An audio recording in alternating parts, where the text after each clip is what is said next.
Donc, Jésus, dans ce sermon, il a déjà parlé de toutes les bénédictions de la vie chrétienne. La contrastant avec la religion morte des pharisiens.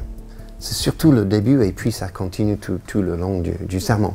Et puis Jésus, il aborde des sujets pas forcément évidents, pas forcément faciles. Par exemple, la colère. Il aborde le sujet de la sexualité, le divorce. Comment aimer nos ennemis. Comment donner, comment prier, comment jeûner. Il a parlé du vrai trésor. C'est quoi? Donc il explique Jésus. Il parle aussi, il a parlé des dangers de l'inquiétude et les dangers de l'hypocrisie. C'est tout ça dans ce sermon. Et il conclut. Et pour conclure, il appelle ses auditeurs, et aujourd'hui vous et moi, à s'engager radicalement à Dieu, il nous appelle aussi tous et toutes ici ce matin. Et en nous avertissant que les enjeux on ne peut plus grands. Les enjeux. Et tout ça, c'est dans ce passage qu'on va voir ensemble. Il parle ici d'un chemin qui mène à la vie, d'un autre qui mène à la destruction, perdition si vous voulez. Il parle d'un arbre qui porte du bon fruit, un autre arbre qui est coupé et jeté dans le feu. Il parle de deux hommes et de deux maisons. Une maison qui se tient ferme et l'autre qui s'écroule jusqu'à la ruine. Donc c'est un passage assez... C'est pas simple, mais c'est magnifique. Il y a une porte et un chemin qui mène à la vie. On va lire Matthieu 7, 13 à 29, un passage assez long. Matthieu 7, normalement ça va s'afficher, merci beaucoup. Entrez par la porte étroite. En effet, large est la porte. Spacieux le chemin menant à la perdition, et il y en a beaucoup qui entrent par là. Mais étroite est la porte. Resserrez le chemin menant à la vie. Il y en a peu qui les trouvent. Méfiez-vous des prétendus prophètes. Ils viennent à vous en vêtements de brebis, mais au-dedans, ce sont des loups voraces. Vous les reconnaîtrez à leurs fruits. Cueille-t-on des raisins sur des ronces ou des figues sur des chardons? Tout bon arbre produit de bons fruits, mais le mauvais arbre produit de mauvais fruits. Un bon arbre ne peut pas porter de mauvais fruits, ni un mauvais arbre porter de bons fruits. Tout arbre qui ne produit pas de bons fruits est coupé et jeté au feu. C'est donc à leurs fruits que vous les reconnaîtrez. Ceux qui me disent « Seigneur, Seigneur », n'entreront pas tous dans le royaume des cieux, mais seulement celui qui fait la volonté de mon Père céleste. Beaucoup me diront ce jour-là, « Seigneur, Seigneur, n'avons-nous pas prophétisé en ton nom? N'avons-nous pas chassé des démons en ton nom? N'avons-nous pas fait beaucoup de miracles en ton nom? » Alors, je leur dirai ouvertement, « Je ne vous ai jamais connu. Éloignez-vous de moi, vous qui commettez le mal. » C'est pourquoi toute personne qui entend ces paroles que je dis et les met en pratique sera semblable à un homme prudent qui a bâti sa maison sur le roc. La pluie est tombée, les torrents sont venus, les vents ont soufflé et se sont déchaînés contre cette maison. Elle ne s'est pas écroulée parce qu'elle était fondée sur le roc. Mais toute personne qui entend ces paroles que je dis et ne les met pas en pratique ressemblera à un fou qui a construit sa maison sur le sable. La pluie est tombée, les torrents sont venus. Les vents ont soufflé et se sont abattus sur cette maison. Elle s'est écroulée et sa ruine a été grande. Quand Jésus eut fini de prononcer ces paroles, les foules restèrent frappées par son enseignement, car il enseignait avec autorité et non comme leur spécialiste de la loi. Parfois, en lisant ce passage, on se dit, bah, ce serait mieux, n'est-ce pas, d'enlever ça de la Bible. Mais le passage est là. Ce sont des paroles de Jésus et on doit les prendre très, très au sérieux. Et je vais essayer d'expliquer. On commence alors avec 2 portes. Aujourd'hui, nous avons 2 portes, 2 arbres, 2 hommes. 2 portes. Une porte étroite, une porte large. Nous, on est maintenant 2 semaines. Dans 2 semaines, nous célébrons Noël. Et, comme vous savez bien, ça ne concerne pas le sapin décoré, ni le foie gras. Non. Noël, c'est quoi? C'est l'histoire merveilleuse de l'envoi d'un sauveur dans le monde pour nous. Et ce sauveur serait la porte dont parle Jésus ici. Bien sûr, il est le sauveur. Ce sauveur serait la porte à travers laquelle nous pouvons échapper au jugement éternel pour notre péché. Il est la porte. En fait, Jésus, il l'a dit ouvertement, Jean chapitre 10, en vérité, je vous le dis, je suis la porte. Si quelqu'un entre par moi, il sera sauvé. Mais cette porte est étroite et le chemin resserré selon Jésus. Pourquoi? Je pense que c'est simple. Parce que la foi en Jésus, mort et ressuscité, est le seul moyen d'y entrer. Pour venir à Dieu qui donne la vie éternelle. Le seul moyen, la seule porte. Donc, la porte est étroite. Jésus a dit, je suis le chemin, la vérité et la vie. Nul ne vient au Père que par moi. Et Pierre, en prêchant, après Pentecôte, il a dit, il n'y a de salut en aucun autre, car il n'y a sous le ciel aucun autre nom qui ait été donné parmi les hommes par lequel nous devions être sauvés. La Bible, elle est claire. La porte, singulier, et la porte est étroite. Tu ne peux pas gagner le salut par quoi que ce soit que tu fasses sur la terre, dans la vie. C'est pas possible. Parce que nous étions morts, selon Paul, en Éphésiens chapitre 2. Nous étions morts à cause de nos fautes, à cause de nos péchés. Et nous étions destinés, pourquoi? Pour quoi? 2 mots. Pour l'enfer. Destinés à la colère. Et Paul, dans cette épître merveilleuse, il continue avec un mot super. Mais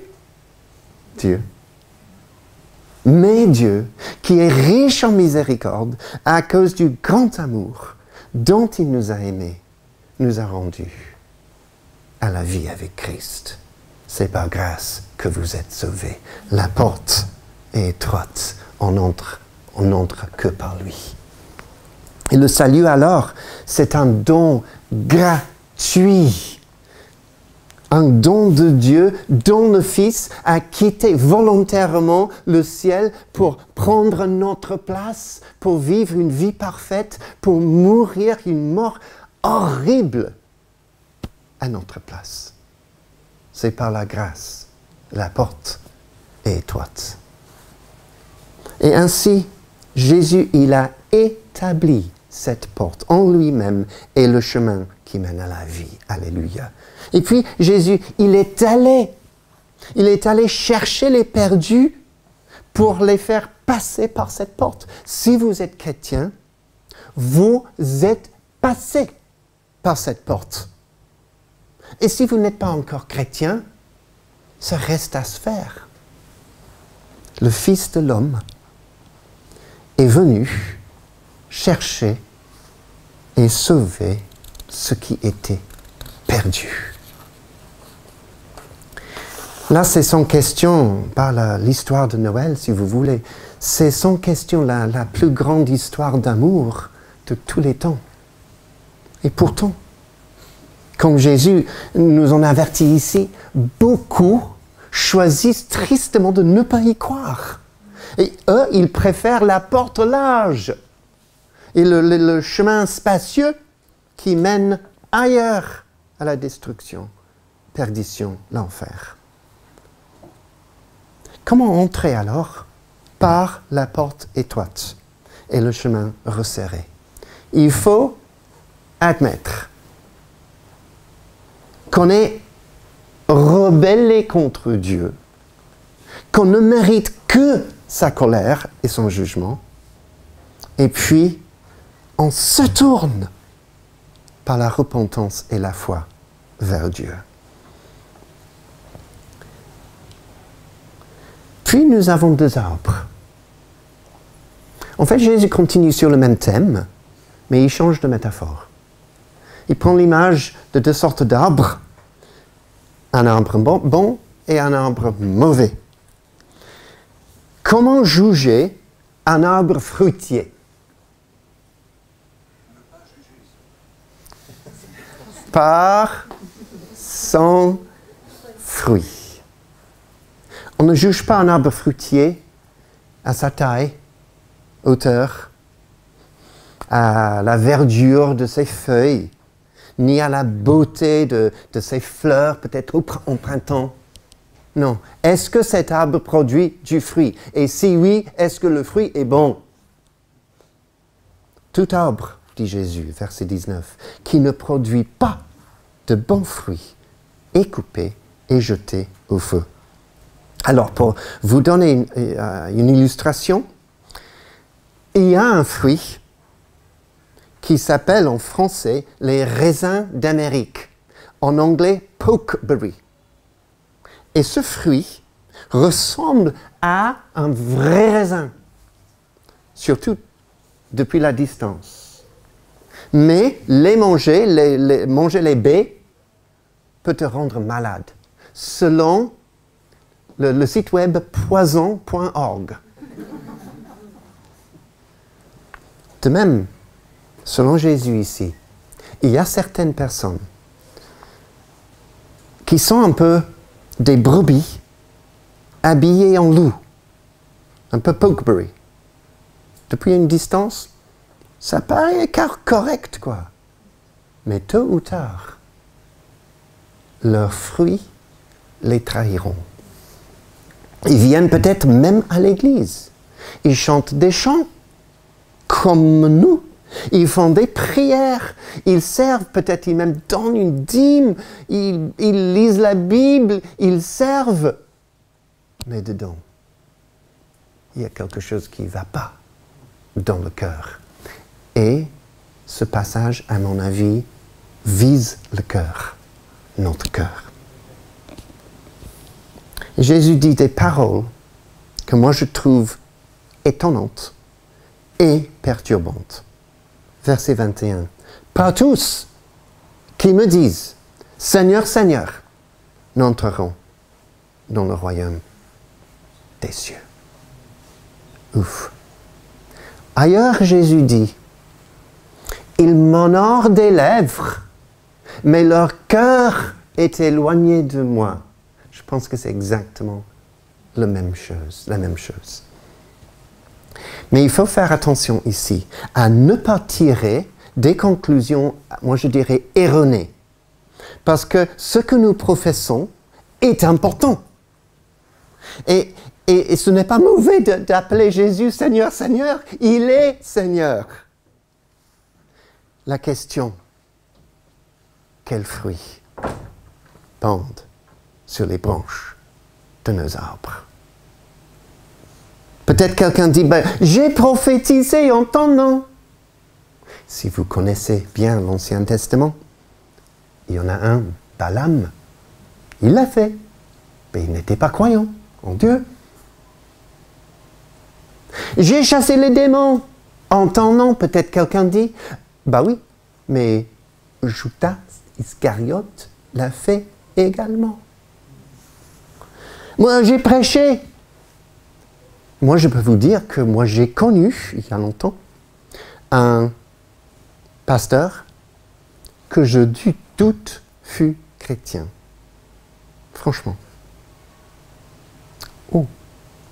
Moi, je trouve que c'est l'un des passages les plus effrayants ici du Nouveau Testament. Et pourtant, il est là pour nous aider, pour nous encourager même à aller avec lui. Ça touche le cœur. Et Jésus dit, je ne vous ai jamais connu.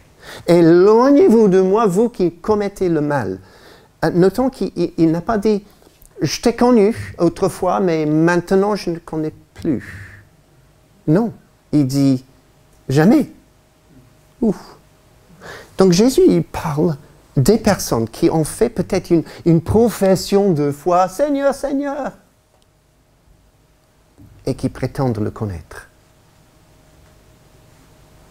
Et puis il dit, je n'ai jamais connu. Peut-être c'est plutôt la question ici, c'est Jésus, te connaît-il? Jésus regarde nos cœurs. Galates 4, verset 9, Paul dit, maintenant vous avez connu Dieu, ou plutôt, vous avez été connus de Dieu. Les deux sont importants. C'est quoi alors le bon fruit que cherche Dieu? Autrement dit, comment savoir si moi, je fais la volonté de Dieu? Parce que Jésus dit, seulement celui qui fait la volonté de mon Père céleste entrera dans le royaume des cieux. Comment savoir? Et ça, c'est important. Sinon, on sera tous dans l'incertitude. Je peux vous assurer que si tu crois en Jésus, si tu aimes Jésus de tout ton cœur, tu produiras du bon fruit. Et nous avons vu ces fruits tout le long du sermon sur la montagne que cette Église est en train d'étudier dimanche par dimanche depuis le début de septembre. Il y a toute une liste de choses que Dieu veut faire, veut produire même en nous.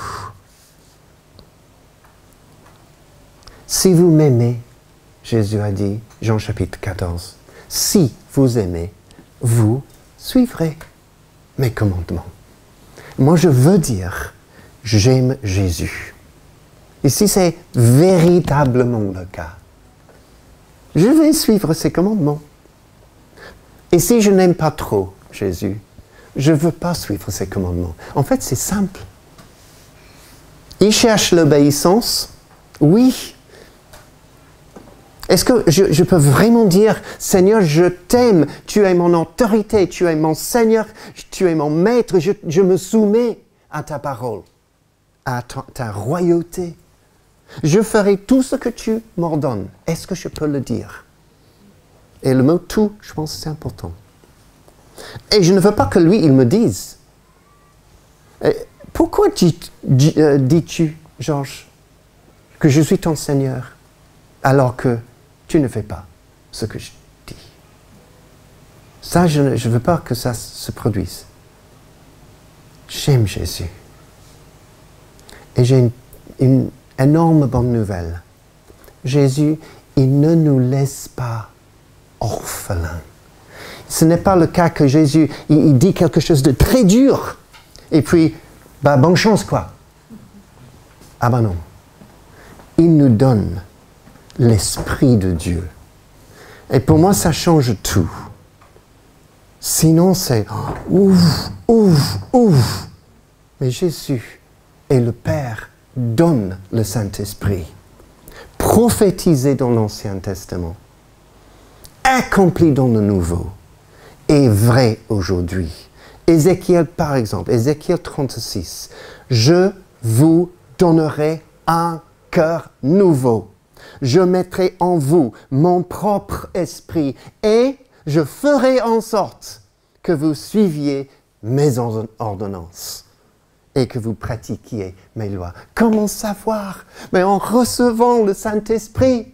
Lui, il me remplit pour que je fasse, pour que j'aille avec la volonté de Dieu. Il nous donne quelqu'un pour nous aider. Et c'est absolument primordial dans la vie chrétienne. Et finalement, 2 hommes prudents et fous. Il arrive à sa conclusion en se servant d'une 3e métaphore, un peu parabole. 2 hommes qui construisent des maisons. C'est une histoire très connue. Donc, après avoir expliqué les 2 portes et les 2 arbres, Jésus dit, c'est lui donc qui écoute mes paroles et y obéit. Lui, il est comme un homme prudent. Il construit sa maison et avant d'en bâtir la structure, il creuse profondément jusqu'à dans le roc. Et sur cette base solide, il en pose les fondations. Je pense que Jésus parle de nos vies ici. La fondation d'une vie. Et puis, une tempête s'abat sur le pays et des crues subites, éclairs puissants se forment et détruisent beaucoup sur leur passage. Mais sa maison résiste à la tempête déchaînée. Alléluia. En Malaisie, vous avez les tours Petronas ou Petronas. 452 mètres de hauteur. Donc parmi les plus grands bâtiments du monde. Mais aucune autre structure n'a des fondations aussi profondes. Jusqu'à 122 mètres de profondeur. C'est énorme. Pourquoi? Le terrain autour des tours est notoirement instable. Donc, ils ont mis 104 pieux en béton d'une profondeur, 100 mètres ou même plus, forés dans le sol pour assurer la stabilité de cette énorme structure qu'on connaît dans les photos. Waouh! Et Jésus continue, mais c'est lui qui m'entend et qui ne fait pas, qui ne fait rien. Il est semblable à un homme qui construit sa maison, qui construit sa vie, sur le sable, sans véritable fondement. Et lorsque le torrent surgit, la maison, aussi grandiose qu'elle paraisse, s'écroule aussitôt, parce qu'elle n'a pas la force de résister. Et la ruine de cette grande maison est grande. La fondation de ma vie, la fondation de ta vie, au final, c'est quoi? Le Nouveau Testament est clair. Aucun autre fondement ne peut être posé en dehors de Jésus-Christ pour nos vies et bien sûr pour nos églises. Aucun autre. Une porte étroite. Jésus est la porte. Il est, comme j'ai lu, le chemin, la vérité, toujours singulier, la vie. Il est la fondation. Il est la pierre angulaire que les bâtisseurs ont rejetée. C'est lui, Jésus. Est-ce qu'on construit dessus ou pas? Et c'est bien sûr, c'est un challenge, c'est un appel, c'est une parole pour tout le monde. Qu'on soit chrétien, professant ou pas. Qu'est-ce qu'on construit et est-ce qu'on construit dessus cette fondation, Jésus? Et on fait face tous, dans la vie, à des épreuves, à toutes les tempêtes, si vous voulez, que le diable, la chair, le monde peuvent nous lancer. Tous. C'est ça la vie. C'est pas facile. Mais Jésus, à mon avis, il évoque aussi, pas seulement les torrents, les tempêtes dans la vie, mais il évoque aussi un jugement à venir. Un peu comme la grande inondation de l'époque de Noé. Donc il parle ici des torrents d'eau qui détruisent une maison. Dieu jugera nos vies, ça c'est clair.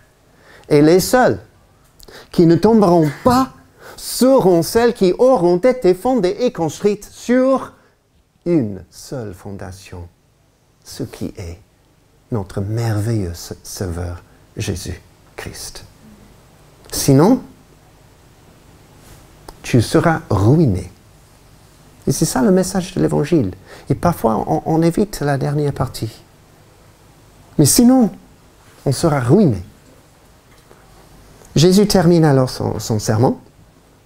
Il a parlé à deux groupes de personnes. Il a parlé à ses disciples, qui sont sans doute autour de lui, les plus proches. Mais il a parlé aussi aux foules. Parce qu'on voit là, à la fin, les foules restèrent frappées par son enseignement, car il enseignait avec autorité. Donc il s'adresse donc à nous tous. Et je pense que Jésus, il aimerait nous poser, nous tous, les mêmes questions ce matin. Es-tu entré par la porte étroite? C'est par la foi. Ou pas encore. Et il se peut ce matin que nous sommes, comme pour Jésus, deux groupes de personnes. Qu'es-tu en train de construire dans ta vie? Une question, je pense, ce matin de Jésus. Et plus important encore, sur quoi construis-tu ta vie? Es-tu en train de bâtir ta vie sur le sable, te fiant peut-être à ta propre sagesse, tes propres œuvres, ou construire sur Jésus en te soumettant sans réserve à son autorité? C'est ça, d'être chrétien. Il est mon Sauveur.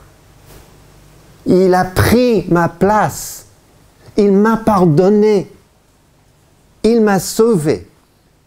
Mais il n'est pas seulement mon Sauveur.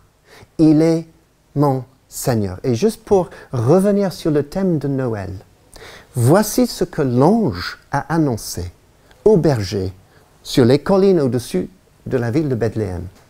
Je vous annonce une bonne nouvelle qui sera pour tout le peuple le sujet d'une grande joie. C'est qu'aujourd'hui, dans la ville de David, il vous est né un Sauveur, qui est le Christ, le Seigneur. Donc on a les deux, le Sauveur et le Seigneur, dans le même verset. Et Jésus veut l'être, les deux, pour nous tous.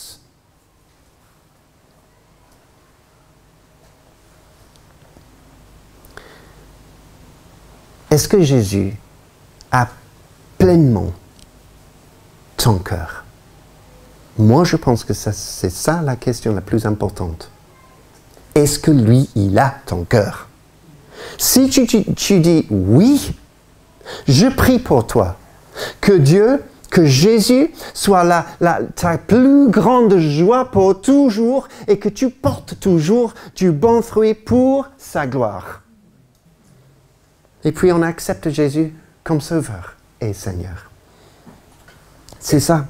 Ce que j'aimerais faire, c'est un moment de prière. Mais avant ça, j'ai déjà demandé au groupe de louanges aujourd'hui qu'on puisse chanter un chant ensemble qui parle de la croix. Et le dernier strophe parle de ma réponse. Qu'est-ce que je vais donner à lui, face à ce que lui, il fait, à ce merveilleux évangile? Il sauve aujourd'hui. Et peut-être pour vous aujourd'hui, il veut vraiment toucher votre cœur.